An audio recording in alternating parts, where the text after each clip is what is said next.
नमस्कार मित्रांनो, पुन्हा एकदा तुमचं स्वागत आहे इन्फो मराठी 24 या यूट्यूब चॅनलवर। मित्रांनो, देशातील लाखो पेन्शनधारकांसाठी एक आनंदाची बातमी घेऊन आलेलो आहे। बातमी आहे देशातील लाखो पेन्शनधारकांसाठी आनंदाची बातमी। नव्या नियमामुळे बदलले पेन्शनचे गणित।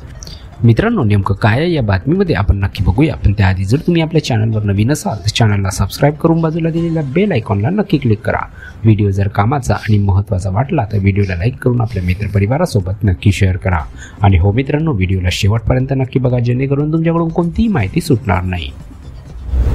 मित्रांनो, बऱ्याच काळापासून केंद्रीय कर्मचाऱ्यांकडून NPS रद्द करून जुनी पेन्शन पुनर्संचयित करण्याची मागणी केली जात आहे।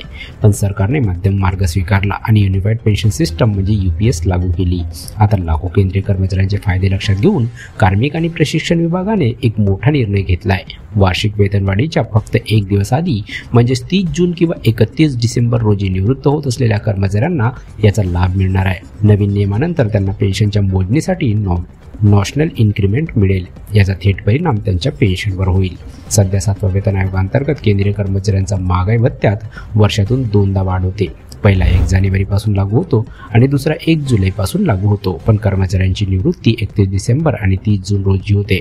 अशा परिस्थितीत निवृत्त होणाऱ्या कर्मचाऱ्यांना 1 जानेवारी आणि 1 जुलैपासून लागू होणाऱ्या लाभापासून वंचित ठेवण्यात आले। पण आता महागाई भत्त्यात वाढ करण्याचा फायदा कर्मचाऱ्यांना नॅशनल इन्क्रिमेंटद्वारे दिला जाईल। मित्रांनो, केंद्रीय नागरी सेवा नियम 2006 अंतर्गत वार्षिक वेतनवाढीची तारीख 1 जुलै निश्चित करण्यात आली होती। नंतर 2016 मध्ये नियम बदलण्यात आले आणि 1 जानेवारी आणि 1 जुलै या आधारावर 2 वेतनवाढ निश्चित करण्यात आल्या। परंतु यामध्ये 30 जून किंवा 31 डिसेंबर रोजी निवृत्त होणाऱ्या कर्मचाऱ्यांना फक्त एका दिवसाची वेतनवाढ चुकली। याचा त्याच्या पेन्शनच्या रकमेवर परिणाम होईल। 2017 मध्ये मद्रास उच्च न्यायालयाने दिलेल्या निकालानंतर या प्रकरणाने लक्ष वेधले। यामध्ये एका कर्मचाऱ्याला पेन्शनसाठी काल्पनिक वाढ देण्यात आली। DOPT कडून कार्यालयीन निवेदन जारी। मित्रांनो, 2017 नंतर अनेक कर्मचाऱ्यांनी हा मुद्दा न्यायालय आणि न्यायाधिकरणासमोर उपस्थित केला। अशा कर्मचाऱ्यांना पूर्ण वर्षाच्या सेवेच्या आणि चांगल्या कामगिरीच्या आधारावर काल्पनिक वेतनवाढ मिळावी असा निर्णय 2023 मध्ये सर्वोच्च न्यायालयाने दिला। यानंतर 2024 मध्ये इतर समान प्रकरणामध्ये देखील हा निर्णय लागू करण्यात आला। आता DOPT ने 20 मे 2025 रोजी दिलेल्या ऑफिस मेमोरंडमच्या आधारे सर्व पात्र केंद्रीय कर्मचाऱ्यांसाठी लाभाचा हा नियम लागू करण्यात आला आहे।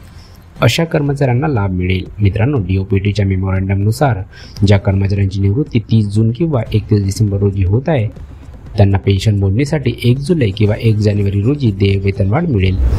जर कर्मचाऱ्याने निवृत्तीपर्यंत आवश्यक सेवा पूर्ण केली असेल आणि त्याचे काम आणि वर्तन समाधानकारक असेल तरच हा लाभ उपलब्ध असेल। काल्पनिक वेतनवाढ फक्त पेन्शनच्या मोजणीसाठी असेल, इतर कोणताही निवृत्ती लाभ उपलब्ध होणार नाही।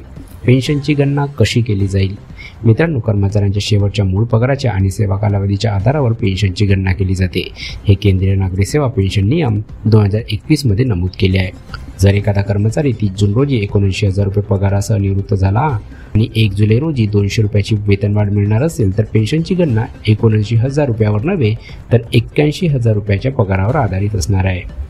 लाखो केंद्रीय कर्मचाऱ्यांना होईल फायदा। मित्रांनो, नॅशनल इन्क्रिमेंट फक्त मासिक पेन्शनची गणना करण्यासाठी वापरली जाईल। हे ग्रॅच्युइटी, रजा रोख रक्कम, पेन्शन कम्युटेशन मूल्य, अर्जित रजा किंवा अर्ध वेतन रजेचे रोख रक्कम आणि गट विमा योजनेचे पेमेंट यांसारख्या इतर सेवानिवृत्ती लाभांना लागू होणार नाही।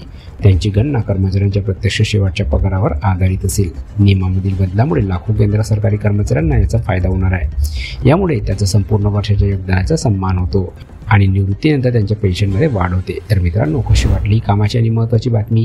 जर बातमी कामाची आणि महत्त्वाची वाटली असेल तर व्हिडिओला लाईक करून आपल्या मित्रपरिवारासोबत नक्की शेअर करा। तसेच जर तुम्ही आपल्या चॅनलवर नवीन असाल तर चॅनलला सबस्क्राईब करून बाजूला दिलेल्या बेल आयकॉनला नक्की क्लिक करा। व्हिडिओ बघितल्याबद्दल खूप खूप धन्यवाद।